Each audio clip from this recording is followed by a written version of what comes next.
ನಮಸ್ಕಾರ. ನಾನು doctor Priyanka ಪನಾಲೆ, ಆಬ್ಸ್ಟೆಟಿಷಿಯನ್ gynaecologist ಮತ್ತು ಇನ್ಫರ್ಟಿಲಿಟಿ ಸ್ಪೆಷಲಿಸ್ಟ್. ಲಾಸ್ಟ್ ವಿಡಿಯೋನಾಗ ನಾನು ಹೇಳೀನಿ ಏನು ಪ್ರಿಕಾಷನ್ಸ್ ತೊಗೋಬೇಕು ಎಂಬ್ರಿಯೋ ಟ್ರಾನ್ಸ್ಫರ್ ಆದಮೇಲೆ ಅಂತ. ಇವತ್ತು ನಾವು ನೋಡೋಣ, ಎಂಬ್ರಿಯೋ ಟ್ರಾನ್ಸ್ಫರ್ ಆಯಿತು, ಅದಾದಮೇಲೆ 14 ಡೇಸ್ ಆದಮೇಲೆ ಪ್ರೆಗ್ನೆನ್ಸಿ ಟೆಸ್ಟ್ ನಾವು ಮಾಡ್ತೀವಿ. ಅದು ದಿನ ನಾವು ಏನು ಮಾಡ್ತೀವಿ, ನಿಮ್ಮ ಕರ್ದು ನಾವು ಏನು ಟೆಸ್ಟ್ ಮಾಡ್ತೀವಿ ಇವತ್ತು ನಾವು ನೋಡೋಣ ಇದೇ ವಿಡಿಯೋನಾಗೆ.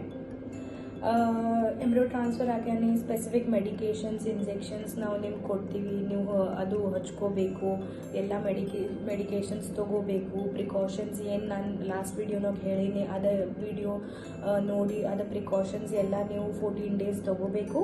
ಪೂರಾ ಪ್ರೆಗ್ನೆನ್ಸಿ ನೀವು ತೊಗೋಬೋದು, ಅದು ಪೂರಾ ಪ್ರಿಕಾಷನ್ಸ್. ಮತ್ತು 14 ಡೇಸ್ ಆದಮೇಲೆ 1 ಡೇ ಬರುತ್ತೆ, ಆ ದಿನ ನಾವು ನೀವು ಕರಿತೀವಿ. ಆ ದಿನ ನಿಮ್ಮ beta HCG value, beta HCG ಒಂದು ಹಾರ್ಮೋನ್ ಇರುತ್ತೆ, ಪ್ರೆಗ್ನೆನ್ಸಿ ಹಾರ್ಮೋನ್ ಇರುತ್ತೆ. ಅದು ರೇಸ್ಡ್ ಬರೋಣ ಕನ್ಫರ್ಮ್ ಆಗ್ತೈತಿ ನಿಮ್ಮ ಪ್ರೆಗ್ನೆನ್ಸಿ ಐತಂತ. ಅದು ಬೀಟಾ HCG ಟೆಸ್ಟ್ ನಾವು ಮಾಡ್ಕೋತೀವಿ. ಎಂಬ್ರಿಯೋ ಟ್ರಾನ್ಸ್ಫರ್ IVF ಆದಮೇಲೆ 14 ಡೇಸ್ ಆದಮೇಲೆ ಭಾಳ ಆ್ಯಂಕ್ಷಿಯಸ್ ಇರ್ತೀವಿ ನಾವು.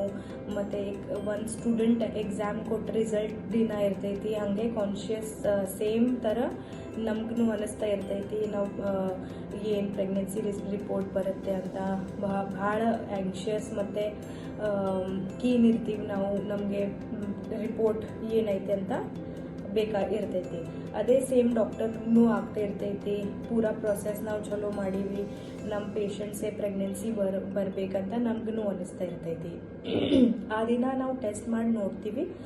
ಆ ದಿನ ವ್ಯಾಲ್ಯೂ ಮೋರ್ ದೆನ್ 10 ಬರೋಣ, beta HCG value more than 10 ಬರೋಣ, ನಾವು ಅದಕ್ಕೆ ಪ್ರೆಗ್ನೆನ್ಸಿ ಅಂತ ಕನ್ಸಿಡರ್ ಮಾಡ್ತೀವಿ. ಮತ್ತು ಇದು ಭಾಳ ಇಂಪಾರ್ಟೆಂಟ್ ಐತಿ. ಒಂದು ವ್ಯಾಲ್ಯೂ ಮೇಲೆ ನಾವು ಡಿಪೆಂಡ್ ಆಗಲ್ಲ. ಒಂದು ವ್ಯಾಲ್ಯೂ ಬೀಟಾ HCG ಬರಾನೆ ಆಫ್ಟರ್ 48 hours, ಅಂದರೆ 2 ದಿನ ಆಗಾನ ನಾವು ರಿಪೀಟ್ ವ್ಯಾಲ್ಯೂ ಮಾಡ್ತೀವಿ ಬೀಟಾ HCG ಟೆಸ್ಟ್ದು. 16th ಡೇ ನಾವು ರಿಪೀಟ್ ಮಾಡ್ತೀವಿ, ಅದು ಡಬಲ್ ಆಗಬೇಕು. ಮತ್ತು ಅದು ಸಜೆಸ್ಟ್ ಮಾಡುತ್ತೆ ಗ್ರೋತ್ ಚಲೋ ಆಗ್ತಾ ಇದೆ, ಮಗು ಚಲೋ ಬೆಳೀತಾ ಇದೆ ಅಂತ. ಅದು ಬೀಟಾ HCG ವ್ಯಾಲ್ಯೂ ಬರುತ್ತೆ. Normal beta HCG value more than 10 ಅಂದರೆ ಪ್ರೆಗ್ನೆನ್ಸಿ ಇರುತ್ತೆ. ಅದು 48 hours ಆದಮೇಲೆ ಡಬಲ್ ಆಗಬೇಕು. ಡಬಲ್ ಆದರೆ ಗ್ರೋತ್ ಚಲೋ ಐತಂತ ನಾವು ಕನ್ಫರ್ಮೇಷನ್ ಮಾಡ್ತೀವಿ. ಮತ್ತು ನೆಕ್ಸ್ಟ್ ಟೈಮ್ ನಾವು ಯಾವ ಟೈಮ್ ನಿಮ್ಗೆ ಕರಿತೀವಿ ಬೀಟಾ HCG ವ್ಯಾಲ್ಯೂ ಮಾಡೋಣ. ಬೀಟಾ HCG ವ್ಯಾಲ್ಯೂ ಒಂದ್ಸಲ ಪಾಸಿಟಿವ್ ಬರಾನೆ, ಪ್ರೆಗ್ನೆನ್ಸಿ ರಿಪೋರ್ಟ್ ಡಿಕ್ಲೇರ್ ಆಗಾನೆ ನಾವು ನಿಮಗೆ 10 ದಿನ ಆದಮೇಲೆ 10 ಡೇಸ್ ಆದಮೇಲೆ ಬೀಟಾ HCG 10 ಡೇಸ್ ಆದಮೇಲೆ ನಾವು ನಿಮ್ಗೆ ಕರಿತೀವಿ ಮೀನ್ ಸ್ಯಾಕ್ ಸ್ಕ್ಯಾನ್ ಮಾಡಲಿಕ್ಕೆ. ಯಾಕೆ 10 ಡೇಸ್ ಅಂದರೆ ಅದು 10 ಡೇಸ್ ಆಗಾನೆ ಅಲ್ಟ್ರಾಸೌಂಡ್ ಮೇಲೆ ನಿಮ್ಗೆ ಎಷ್ಟು ಮಕ್ಕಳು ಬರ್ತಾ ಇದ್ದಾವೆ ಅದು ನಮ್ಗೆ ತಿಳಿತೈತಿ. 1 ಸ್ಯಾಕ್ ಬಂದರೆ 1 ಮಗು ಬರ್ತಾ ಇದೆ, 2 ಸ್ಯಾಕ್ ಬಂದರೆ 2 ಮಗು ಬರ್ತಾ ಇದೆ. ಹಿಂಗೆ ನಾವು ಸೋನೋಗ್ರಾಫಿನಾಗೆ ನೋಡ್ತೀವಿ ಎಷ್ಟು ಸ್ಯಾಕ್ ಬರ್ತಾ ಇದೆ. ಅದರ ಮೇಲೆ ನಾವು ನಿಮ್ಗೆ ಹೇಳ್ಬೋದು ಎಷ್ಟು ಪ್ರೆಗ್ನೆನ್ಸಿ ನಿಮ್ಗೆ ಬರ್ತಾ ಇದೆ.